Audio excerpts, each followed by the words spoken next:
Here, first things first, talking game 2 between the Lakers and Rockets. The Lakers said they used the game 1 loss to feel out the Rockets' speed, and last night they came prepared. LeBron, 28 points, 11 boards, 9 assists.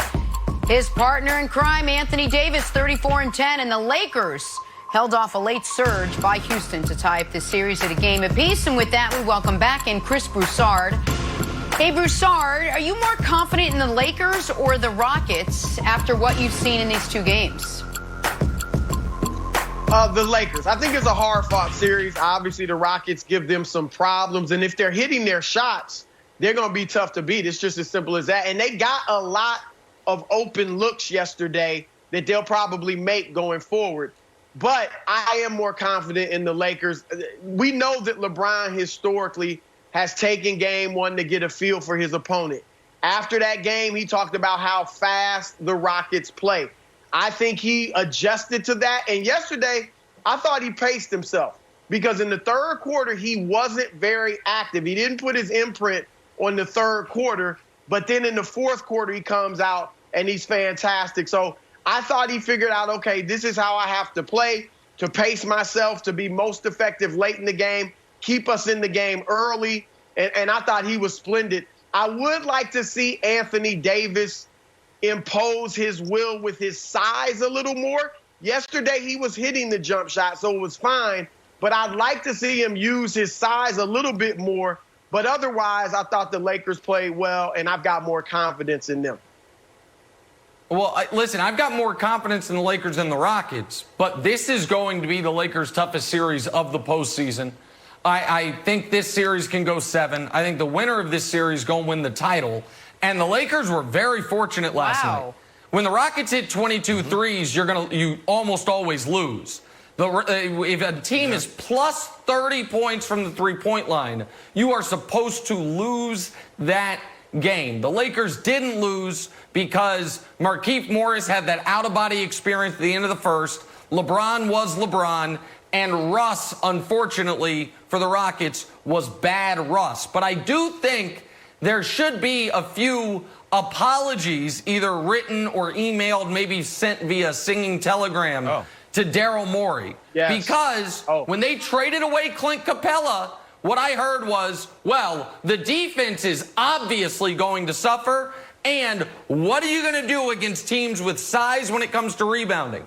In the playoffs, the Rockets have had not a good defense, the #1 defense in the postseason thus far, and the rebounding, they're losing the rebounding battle, but it's marginal, and given all the advantages they have by playing small, they'll deal with that. So I think the Rockets are a more than formidable opponent, and if the Lakers had anyone other than LeBron as their best guy, Brandon, I think the Rockets would be the favorites.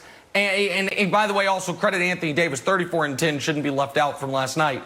But I know, Brandon, you're of the belief one of the biggest reasons the Lakers won was someone who doesn't play for them. Yeah, I'm more confident in the Lakers. I said it last week that this series would be determined by James Harden, and I was absolutely wrong.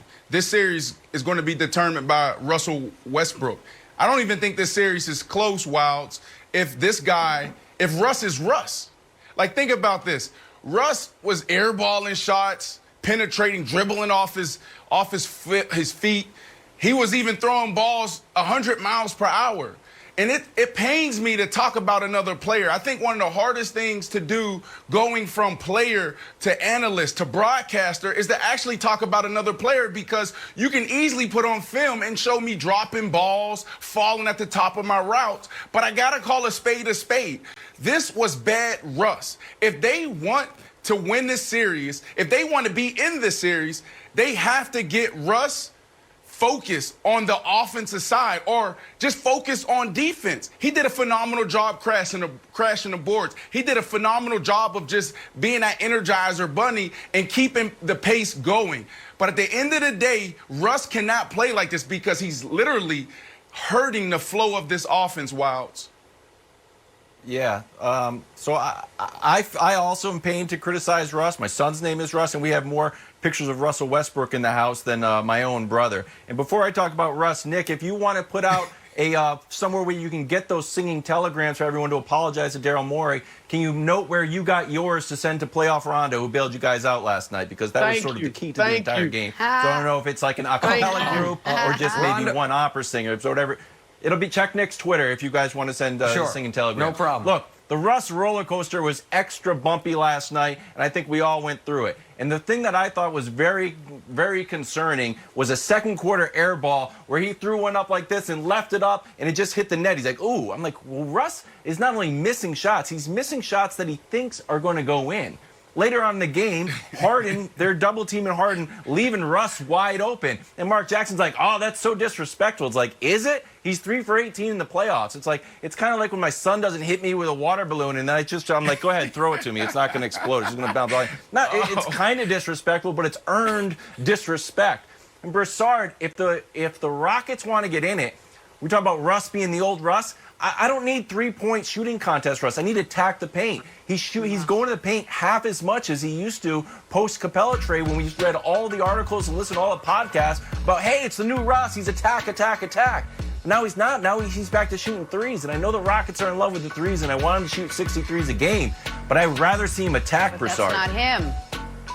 No, you're absolutely right. Russ settled for the 3, and that was the problem. He didn't even move in for it. He's got actually a nice mid-range jump shot. He didn't even move in for that. But some of that's the Lakers baiting him. All right, if they get up on him and run him off the 3, he's going to be forced to drive because you know he's aggressive. He's not just going to settle and let you defend him. But if you back off and give him the open 3, he went for the bait yesterday. We'll see if he wises up for game 3. But I'm glad, Wiles, that you pointed out Rondo. Because, Nick, when you started talking about the apologies, it's a little too early for Daryl Morey. But I actually thought you were going to say for Rondo. Because too Rondo early for Morey, but not too early for Rondo? Rondo got crushed after game. Yes, that's what I said. Let's see the Rockets win. If they go out in the second round, I'm supposed to send flowers to Daryl Morey. Stop it. Come on. Let's see Rondo play more than 2.5 good quarters. Okay, listen. Rondo showed up. Okay, he was outstanding defensively. He was outstanding defensively. He hit that one really big jump shot in the fourth quarter. He gives me anxiety. I don't think it's duplicable, but he was very good yesterday. I will give him credit for that. So I will give him credit. It's still, I don't know if you want to play in 30 minutes a night, but we'll deal with it as it comes. But Bruce...